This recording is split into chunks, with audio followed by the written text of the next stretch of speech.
Bonjour, Anne. Merci de m'accueillir dans ce nouvel espace. C'est la première fois que vous venez ici? C'est la première fois. Ah, bah, écoutez, je suis ravie de vous accueillir. Dès la création de son entreprise, Paul Ricard fait du mécénat. Donc ça s'appelle peut-être pas à l'époque du mécénat, il parle peut-être plus de sponsoring. Mais c'est vrai que dès le début de son action, il a créé des lieux pour les artistes. Ici, il y a une douzaine d'années, on se recentre et on se professionnalise. On décide que ce lieu sera dédié essentiellement à la jeune création, donc à des artistes de moins de 40 ans plutôt, avec l'idée de soutenir la création qui se fait en France. Donc ce ne sont pas des artistes français, mais ce sont des artistes qui vivent en France et qui travaillent, dont le travail est fait en France. Quel est l'artiste que vous avez décidé d'exposer alors? Il s'agit de l'œuvre d'Elsa Sahal, qui est une sculpteure. Et c'est assez étonnant parce qu'aujourd'hui, la céramique, on voit beaucoup moins ce travail dans la création contemporaine.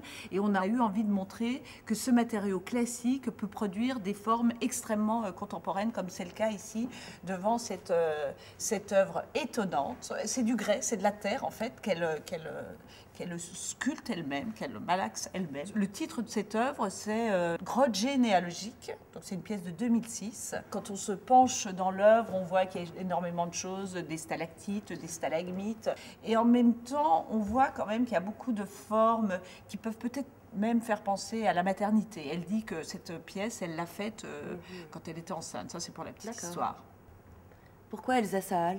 Ah ben pourquoi Elsa Sahal? Parce que c'est une artiste qui a 30 ans, qui est toute jeune, et en plus, particulièrement là, elle a fait un travail avec la manufacture de Sèvres, et on a eu envie non seulement de montrer Elsa Sahal, mais de montrer le travail merveilleux qui était fait dans cette manufacture. Cette œuvre en particulier donc, a été faite à la manufacture de Sèvres. Vous pouvez voir la couleur, les émaux, à quel point c'est sensible et merveilleux. Et en plus, la taille de cette sculpture n'aurait pas pu être possible dans ses fours à elle. Donc, c'est vraiment un travail qu'elle fait en relation avec les ouvriers de la manufacture de Sèvres. Moi, je trouve ça particulièrement beau quand vous regardez. Tout est très organique. C'est très organique, c'est vrai. On a l'impression qu'elle respire même parfois sur des endroits. Il y a des craquements comme ça. C'est très, très beau. Colette Barbier, merci beaucoup. Merci à vous et j'espère avoir le plaisir de vous accueillir prochainement à la Fondation Ricard. J'espère également. À très bientôt. Merci, au revoir. Merci.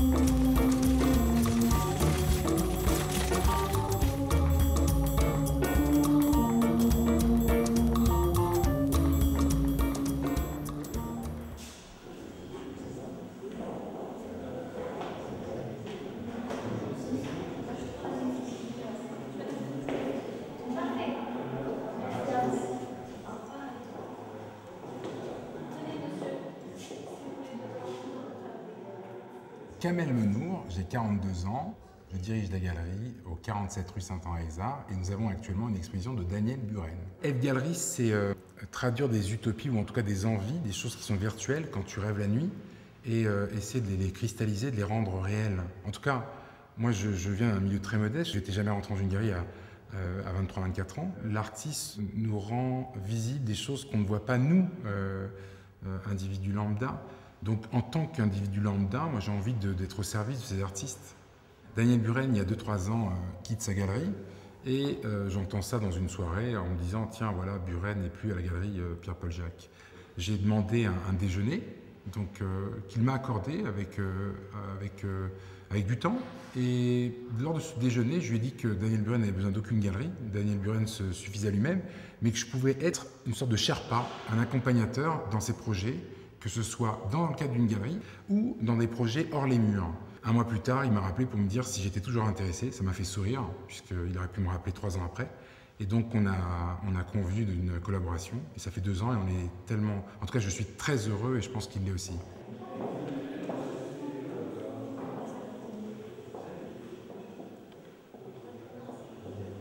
Faire cette exposition chez Kamel Menour, ça a été aussi d'inaugurer la galerie. On a travaillé dans le même moment où la galerie terminait sa réfection et j'ai travaillé moi-même dans une espèce de brouillard de mon propre travail que je n'ai pas pu voir à l'heure même où il y a eu l'ouverture. Je pense que travailler dans un lieu qui n'est pas fini complique bigrement les choses, surtout quand on travaille d'une certaine façon in situ. In situ, pour moi, ça veut dire fait sur place, visible sur place et généralement détruit sur place et pas visible autre part. Ce qui se passe ici, ce que les gens auront vu ou la mémoire de ces pièces, je pense que si on les voit dans un autre lieu plus tard, non pas qu'on ne les reconnaîtra pas, mais on n'aura pas du tout la même sensation que certainement celle que cette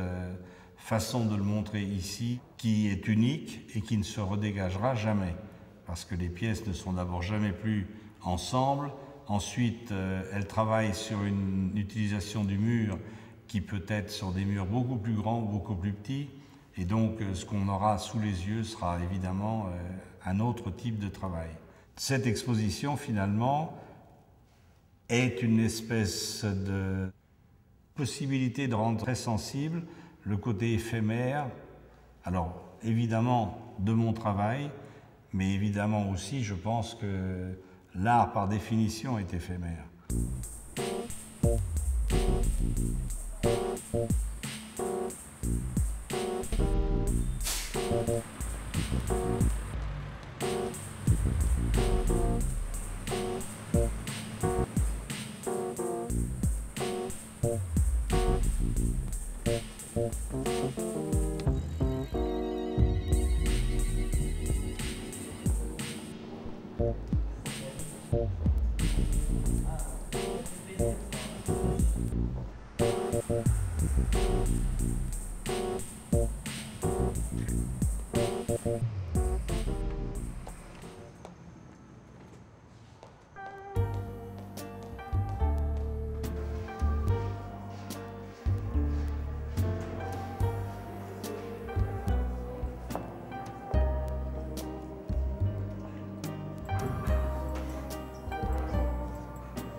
Bonjour.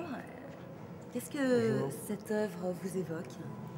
D'abord, c'est une vidéo faite par Marie Maillard, qui est une jeune artiste française. C'est une incrustation d'images qui donne envie de s'évader d'un endroit clos. Je fais partie de l'association des Amis de la Maison Rouge. C'est une association très active qui organise des colloques, des conférences, des visites de collection et des expositions comme celle-là, par exemple. Donc vous êtes collectionneur?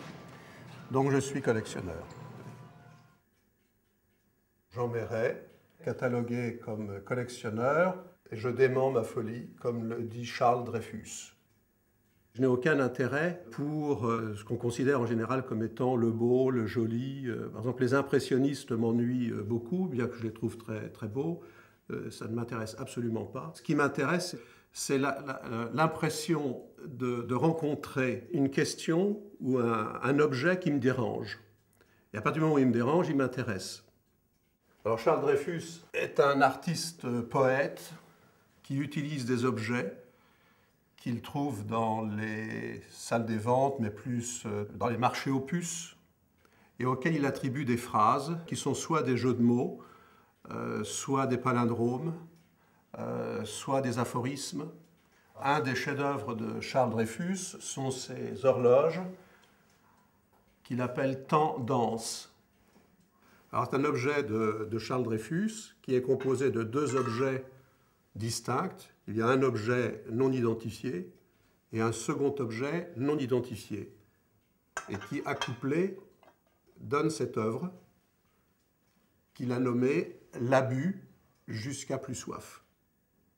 Alors, c'est une sculpture de Gilles Barbier qui s'appelle « Objet dérivé » et qui est une sculpture en cire habillée. C'est d'ailleurs l'autoportrait de Gilles Barbier, à l'exception des oreilles qui sont nettement exagérées par rapport aux siennes. C'est un lampadaire fait par un groupe de designers qui s'appelle les Radi Designers.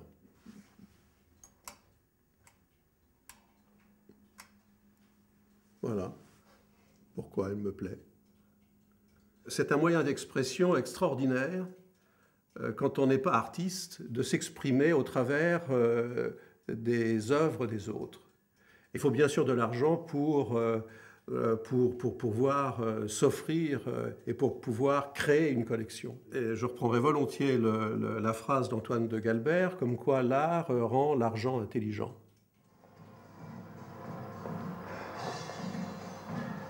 Vous avez dit l'art rend l'argent intelligent. C'est une manière de répondre à une société qui manque de passion.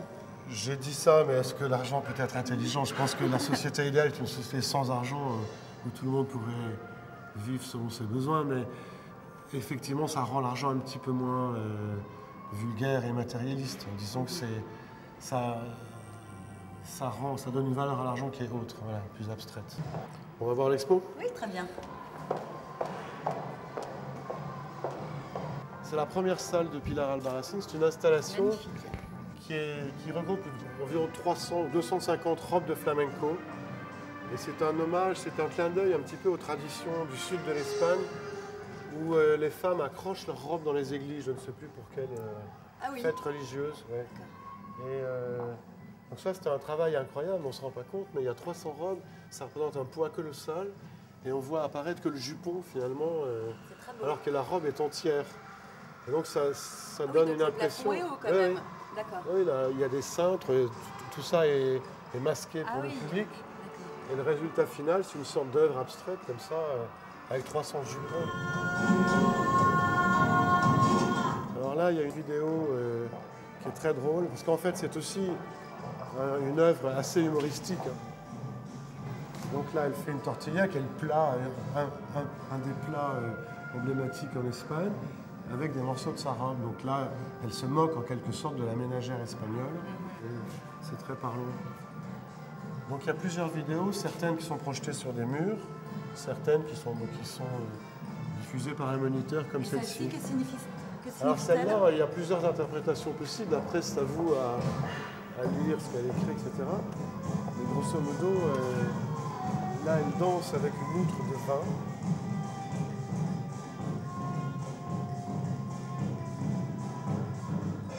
Moi, j'y vois une critique de la tauromachie.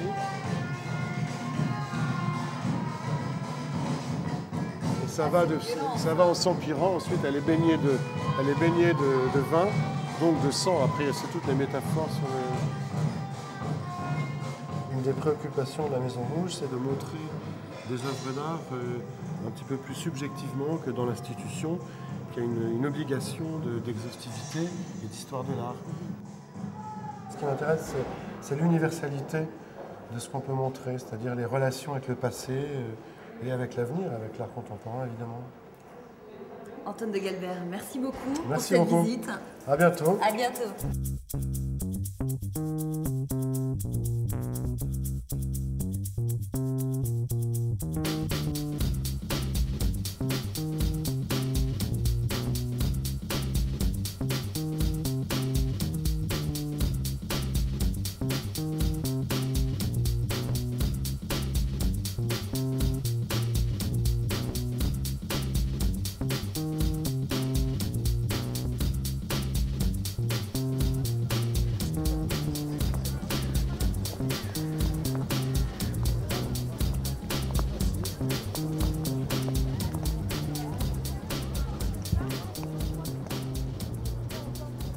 Bienvenue au plateau. Merci. Bien, alors on va visiter l'exposition ensemble. Eh ben, avec grand plaisir. Hein. Je vous suis. Alors cette exposition, elle s'appelle Rooms Conversations. C'est une exposition un peu singulière, je dois dire, parce qu'en fait, elle est structurée autour d'œuvres qui sont des dispositifs d'exposition.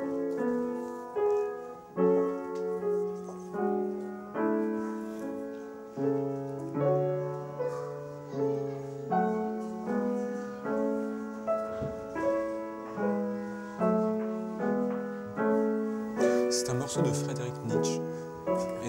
Étonnant. Il était compositeur, oui, il s'essayait à ça, et fou amoureux qu'il était de Cosima Wagner, il a composé cette petite pièce musicale. Mais c'est aussi une œuvre quand même de deux artistes, très jeunes d'ailleurs, qui s'appellent Étienne Chambaud et Benoît Maire. Et donc c'est une œuvre qu'on peut mettre en relation avec une autre œuvre au mur, qui est d'un autre artiste, hein, mais il y a vraiment des relations formelles et même sémantiques. Il se trouve que c'est une œuvre de Pascal Convert, qui s'appelle Autoportrait polygraphie du sommeil. C'est l'idée que ce qu'on voit, en fait, les gravures, ces traits qui ont été gravés dans la pierre, ce serait l'enregistrement de l'activité psychique du cerveau pendant le sommeil de l'artiste.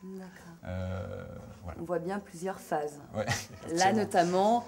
Oui, c'est ça, c'est assez drôle parce que les rêves prennent une sacrée dimension. En tout cas, c'est intéressant parce que c'est aussi l'idée d'enregistrement d'une forme de mémoire et donc qui revient qui est à mettre certainement en relation avec cette pièce dont on vient de parler. Sur l'air de Nietzsche. Vous êtes directeur du FRAC d'Île-de-France. Qu'est-ce que le FRAC? Alors le FRAC, donc le Fonds régional d'art contemporain, c'est donc un fonds, comme son nom l'indique, et c'est donc une collection, mais aussi c'est des missions.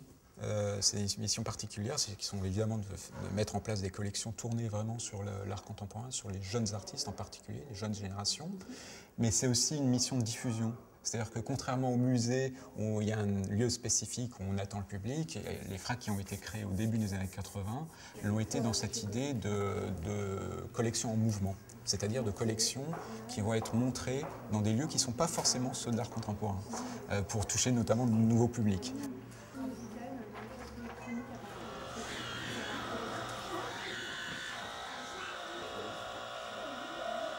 Qu'est-ce qui se passe? Il se passe un concert, un concert de musique électronique. Tous les samedis, on a une programmation de concerts de musique électronique. C'est une œuvre d'un jeune designer qui s'appelle Olivier Vadreau, qui a construit cette œuvre qui s'appelle le kiosque électronique. Le principe de la pièce, si vous voulez écouter ce que font les musiciens, il faut prendre les casques qui sont branchés sur les parois. Et donc, on peut percevoir vraiment le concert en question que si on a les casques. Là, par exemple, nous, on n'a rien entendu, quasiment. Un petit peu, mais rien à voir avec ce que vous entendrez si vous aviez les casques. Et donc voilà, donc ça c'est intéressant aussi. Pourquoi? Parce que ça draine un public qui est peut-être celui de la musique électronique. Mais du coup, ça fait venir des gens qui évidemment viennent pour le concert, mais aussi qui vont découvrir d'autres choses, ce qu'on a vu ensemble. Et c'est ce mélange qui est intéressant. Et puis à la fin, qui vont arriver effectivement sur l'installation sonore. Merci beaucoup. Que je vous embrasse.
Je me permets de venir à vous. Je vous vois depuis tout à l'heure regarder attentivement cette toile.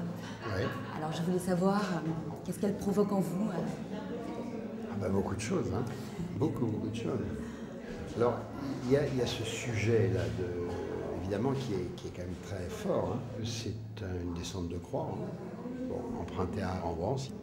Et alors, moi, je veux dire, je pensais que c'était Rubens parce qu'il y a la cathédrale d'Anvers, une magnifique toile de descente de croix de Rubens, et avec cette espèce de corps mou du Christ qui est comme une espèce de loque organique. Là, ça m'intéresse beaucoup parce que voilà, un sujet, on va dire respectueux, en tout cas dans l'histoire de l'art. Hein. Et puis tout d'un coup, il est traité par Valérie Favre avec une espèce de distanciation, de liberté de ton, d'impertinence. On peut dire de l'impertinence quand même, parce que regardez, qui est-ce qui entoure le Christ descendu? Ce sont des majorettes. Attendez, des majorettes. Moi, j'ai jamais vu des majorettes que je sache au pied d'une crucifixion. Donc là, il y a déjà un décalage intéressant et c'est vrai que ça fascine, ça. Une tête de femme, de jument et de chienne. Et comment s'appelle alors cette toile? Redescription. Redescription. C'est-à-dire que je redécris un tableau qui a été déjà une description, puisque Rembrandt, à l'époque où il a peint, enfin je soupçonne, il n'avait pas forcément une commande, parce que je ne suis pas une spécialiste d'histoire de l'art, mais il décrivait quelque chose qui a eu lieu, c'est-à-dire une descente de croix. Ce que beaucoup de peintres faisaient à l'époque, enfin même peut-être encore aujourd'hui, mais bon. Et j'intitule redescription, c'est-à-dire que je me repermets de redécrire ce qui a déjà été décrit. Oui, voilà. C'est intéressant. Et vous le faites généralement pour tous vos tableaux ou c'est vraiment pour celui-ci précisément?